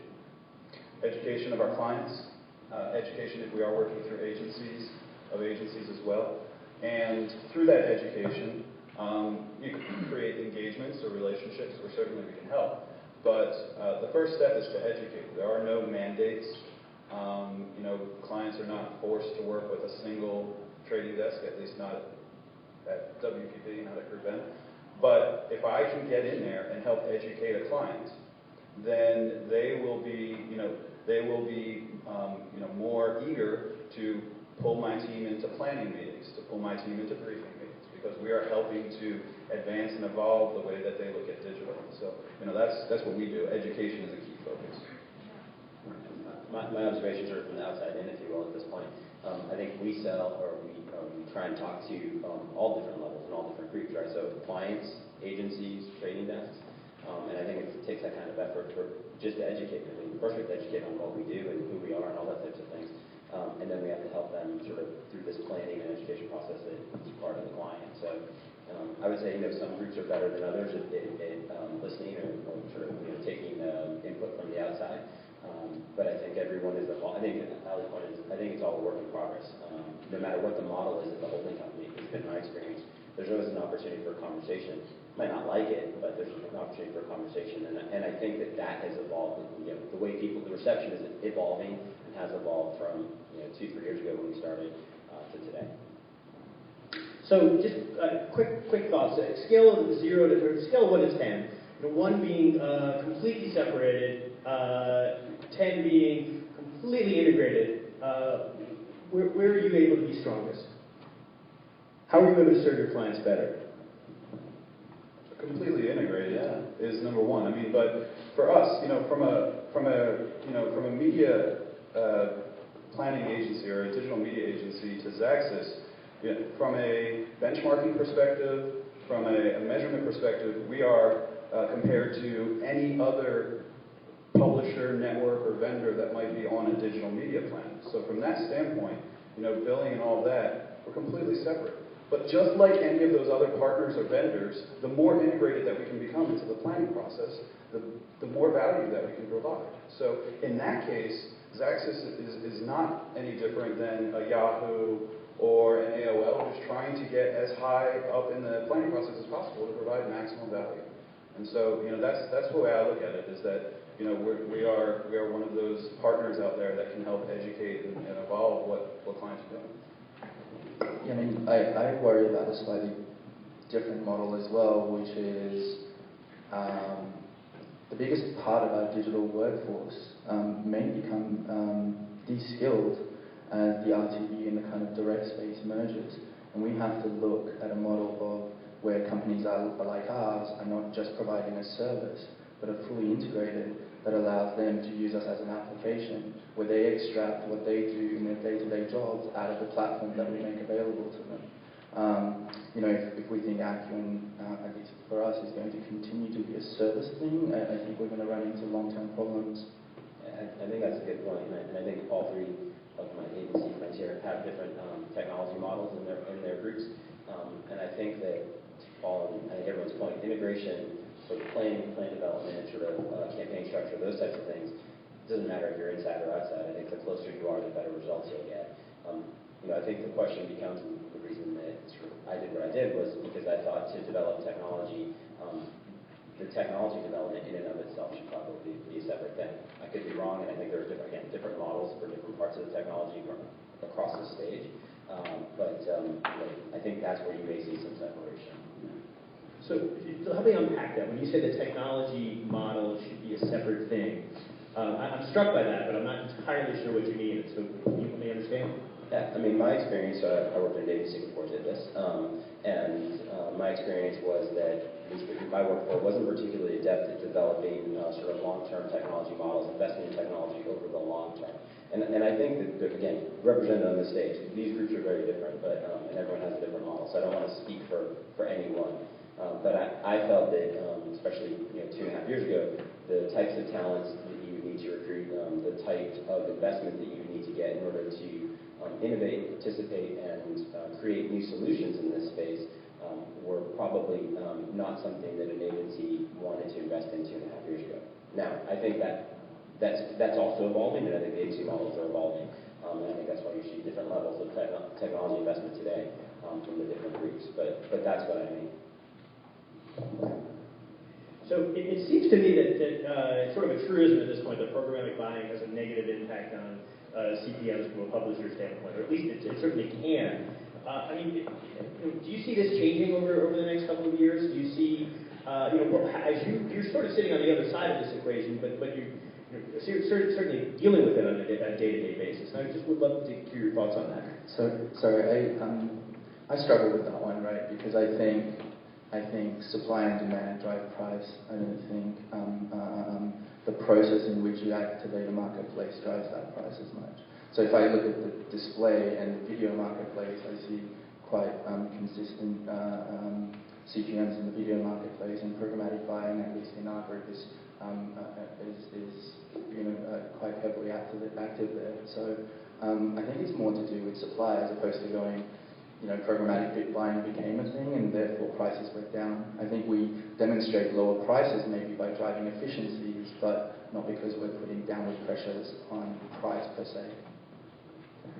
I think in our observation, we would agree with that, which is obviously basic economics.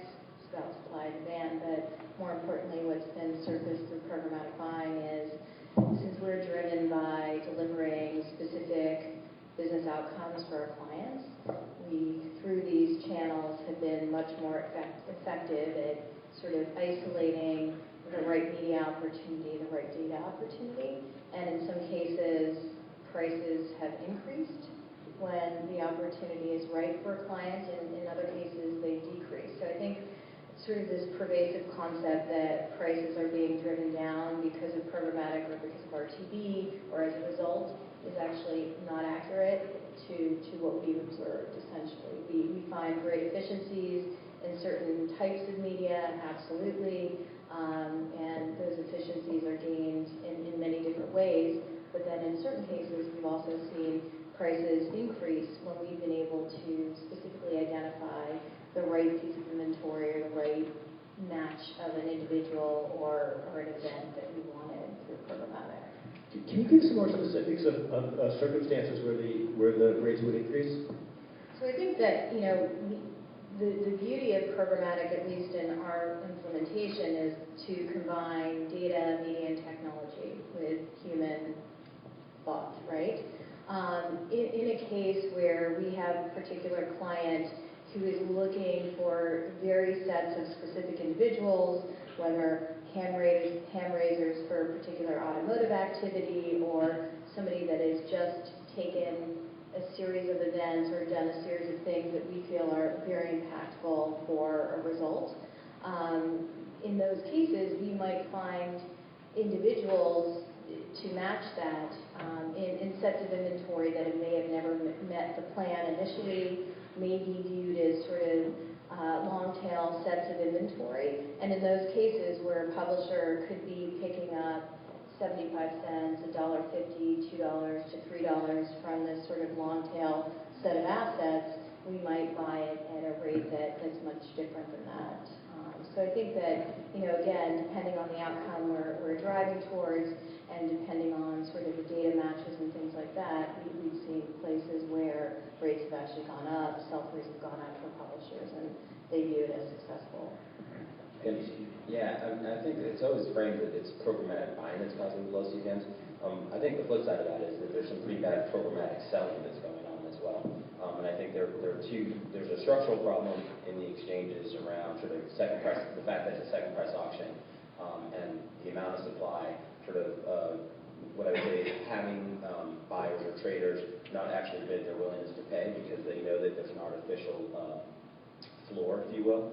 So I think there's a structural mechanical problem in some of the exchanges that's not ideal for display. And then I think that there's some really bad behavior on the parts of publishers, whether it's knowing or unknowing, where there is a tremendous amount of daisy chaining going on to manage yield on the part of publishers among exchanges. So as you're exposed to multiple inventory sources, you can actually see within 1 second, the same impression, 6 or 7 exchanges pretty consistently.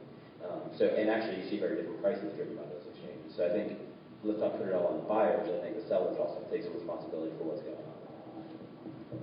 So are we saying that it's not programmatic that is affecting like a downward trend in CPMs, but rather that it's an auction model? I mean, that's the way I look at it. Is that if we had set this whole thing up 5 years ago, where we were just connecting programmatically but on fixed pricing, we would not be blaming programmatic for decrease in CPMs. It would be the supply and demand that Teri and others have mentioned. is just getting all wrapped up in this. I mean, if you dump a bunch of supply into an auction marketplace, then the demand is going to be able to say whatever prices they want. And, yes, there are, CPMs are going up in some places, but the scale on that right now is extremely small. I think it's those key areas that you say you find, right? But overall trend is still going down. So let's reduce the amount of inventory that's going into auction-based, things. Let's reduce the number of ads on a page. Let's work with, as buyers, let's work with publishers to set up non-auction-based programmatic deals where we can transact in a way that keeps integrity and value of inventory, reduce daisy chaining and things like that. I mean, there are things that we can do programmatically that will address the value and the pricing of inventory. It's really the auction model that has become the problem for the publishers. I think, to that point in terms of access to premium assets and the connection that is being built in sort of private marketplaces, painful at times, is really sort of pushing the ball forward programmatically, right? And will help publishers that are in a more premium space but trying to differentiate themselves in the environment.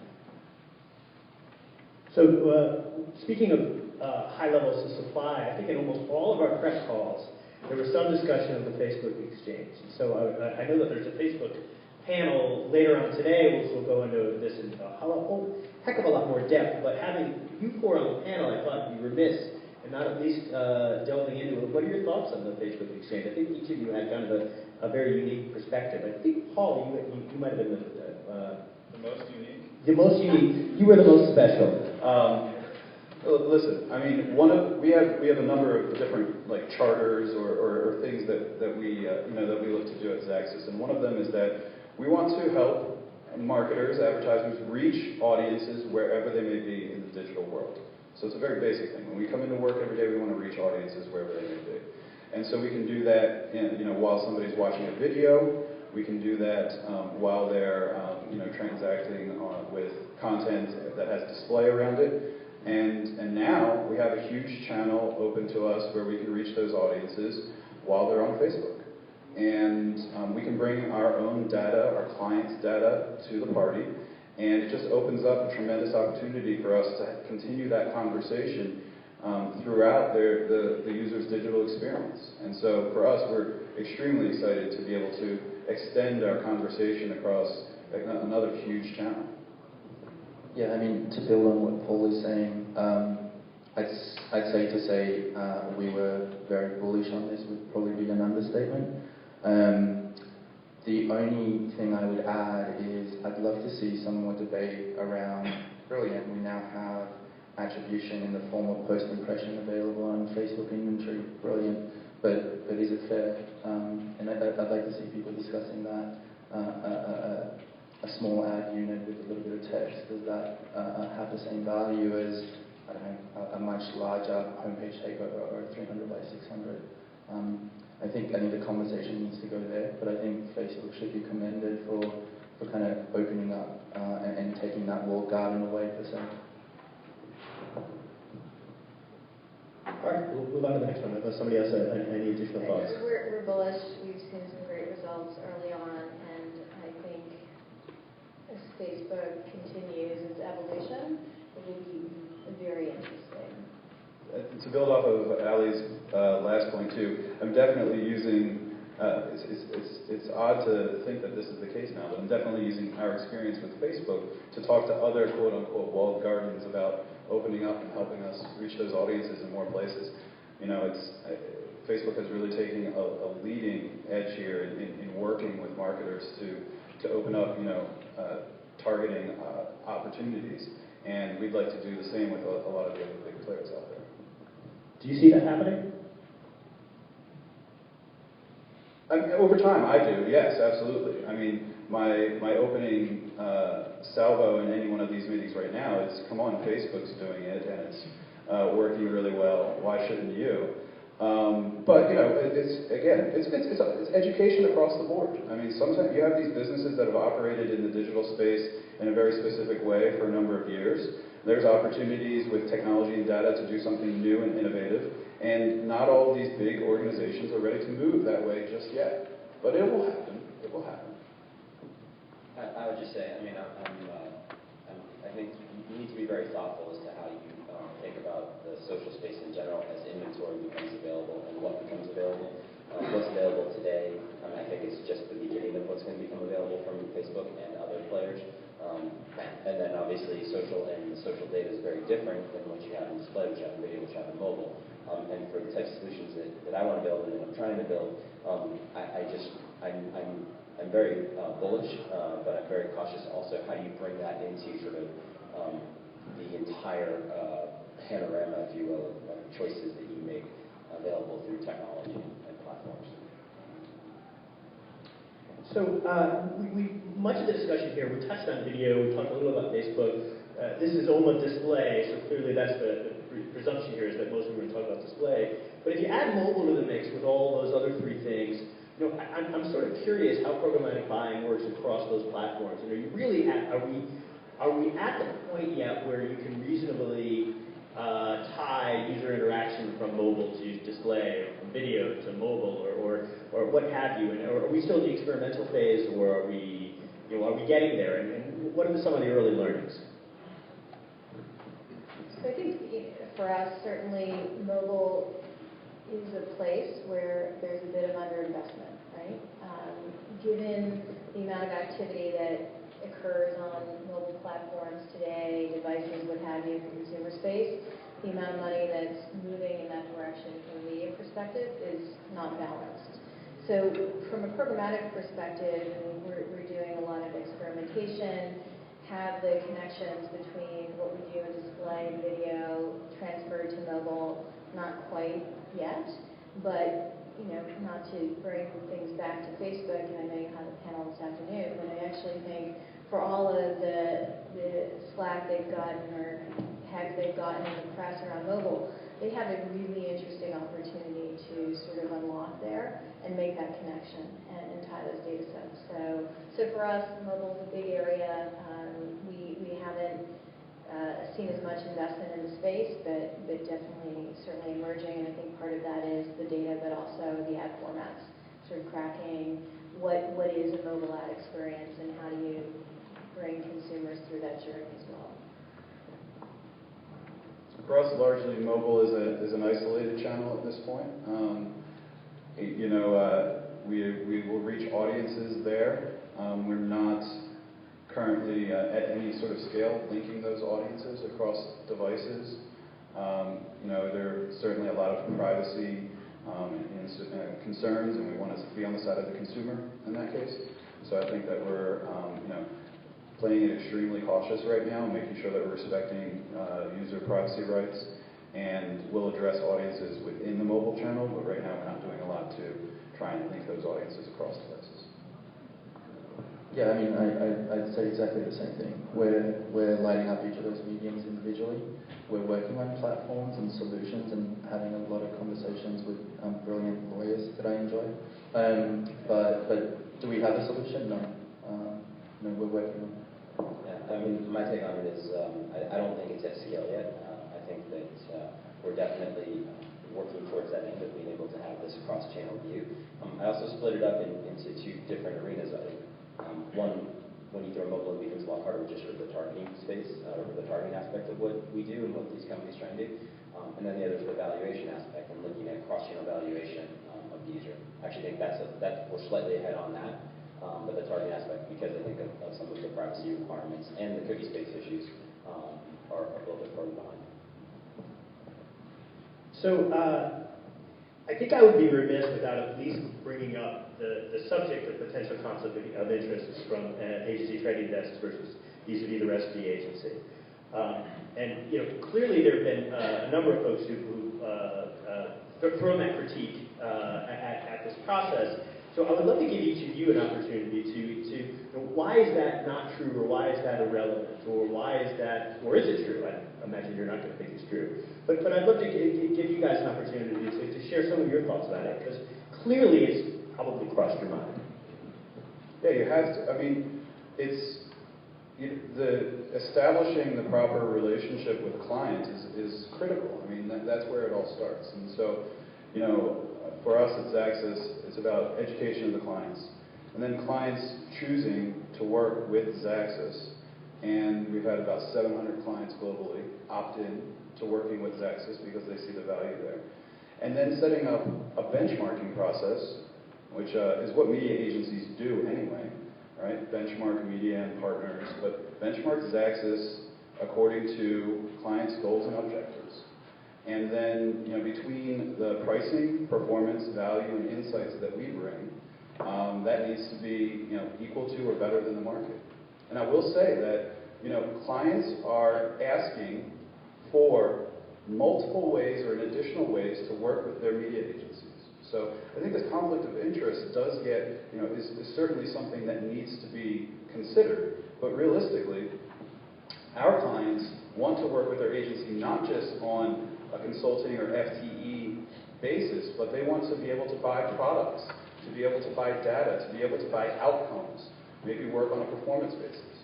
So now, Group M and the agencies have multiple ways to engage with their clients, which is what clients have been asking for. So you have to set it up the right way. And I'd love to hear what others are doing as well.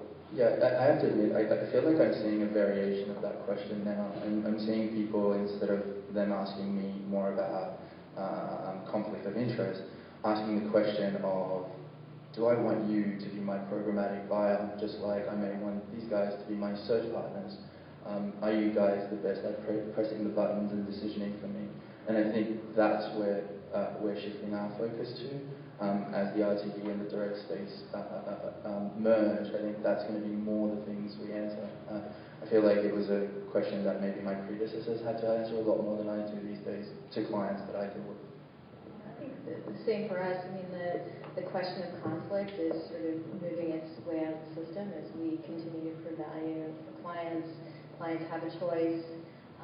We believe we bring, again, best-in-class capabilities across the landscape of technology partners, media partners, data partners, and human capital. So it's not come up quite as much as it had been in the past couple of years. So it's good. Again, outsider's perspective, I think it's often an excuse used by sometimes low sort of non-decision makers at some groups to say, I can't talk to you, I don't have time to talk to you, so it's easier to say, I have to work with X, Y, and Z.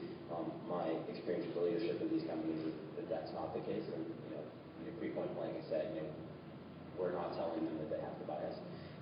I also think it's an excuse sometimes from companies who don't have a relationship with these companies, and so it's easier to attack the ones that they do have or the relationship they have. I think to Paul's point, I think everyone on the panel would agree that as long as the client has notice and choice, sort of similar to the old school privacy policies, but I think it's okay, right? I mean, I think it's fine. I'd also say from the outsider's perspective, the fact that there is such a level of expertise and in some cases technical development in some of these groups, it makes us have to work that much harder or be that much better because you have to benchmark at least to what they're doing, if not provide new solutions or new innovations that they'll choose you as a provider or as a partner. So I think it's a healthy thing for the overall ecosystem, and I just think that it's important to stress this point of education, that the clients are educated and that the agency is educated up and down as to what the reality is. Because I think you get a lot of misinformation.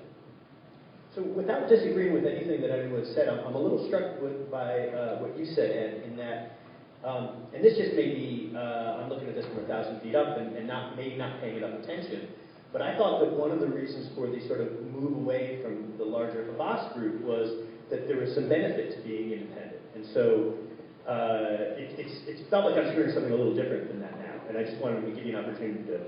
Well, I mean, not to pick on Havas, but I mean, they're a lot smaller than many of the 3 agency holding companies in this group, so I think that makes a huge difference, right, as far as scale, both, especially in North America. But so I think that's one aspect of it. I think the other aspect of it goes to the investment cycle and where, when we started the company, which is, I think we were better off being independent from an investment perspective, technology perspective, and also from an innovation perspective, right? Again, now when you're selling to, and this was a big driver to sort of push us out the door, quite honestly, which was when you're selling across everyone, you have to develop very unique or new solutions or different solutions or better than market solutions in order to have a chance to sell to Xaxis, to sell to Chapell, to sell to Accuen, to talk to these guys, because they have a lot of internal firepower already.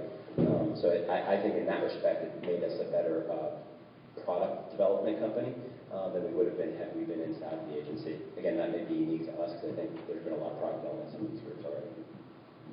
And Ed, I mean, is it not also true that there are a number of marketers that are not aligned with big media agencies that also need these types of products? Yeah, so we work, I mean, one of our biggest clients, no agency. It's a direct relationship, and it's a great relationship, and it's, you know, I feel a lot of times like I'm back in the agency business when I work with them because they need that level of guidance and support. You know, at Group M, we now have, you know, client RFPs coming in where perhaps Xaxis is the best lead agency to engage with the client. So I think that when you look at whether you're aligned inside of a holding company or you're independent, I mean, there are so many marketers out there that are looking to reach audiences in a smart, data-driven way that, you know, there's tons of opportunity for all of us to educate the marketplace on how to get there. So I mean, that seems obvious to me. No, that seems fair.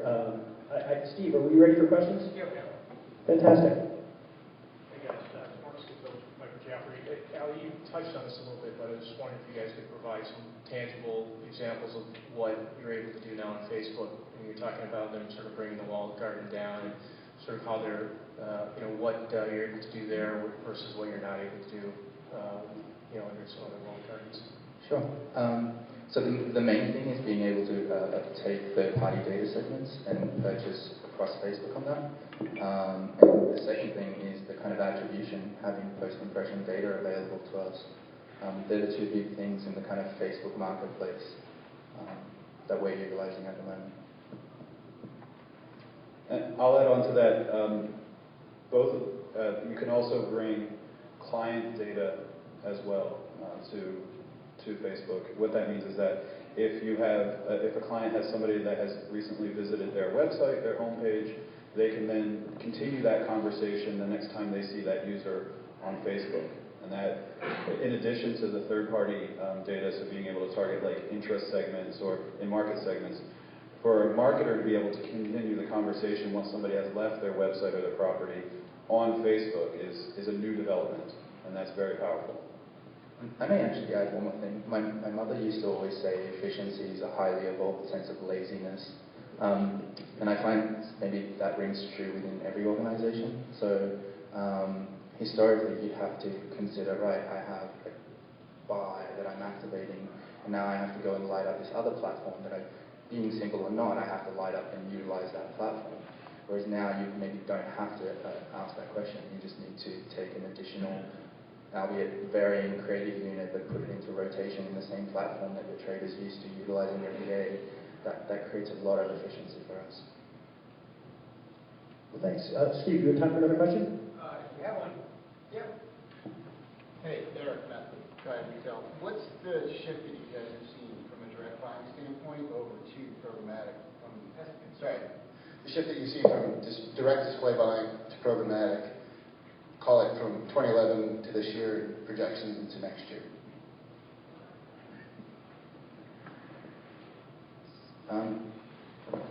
Rough swag. So I think for us, I mean, obviously it's been quite an evolution both domestically and internationally. 3 years ago, Accuen was dabbling with one client, a significant client at Mediabrands. We now have a pretty robust portfolio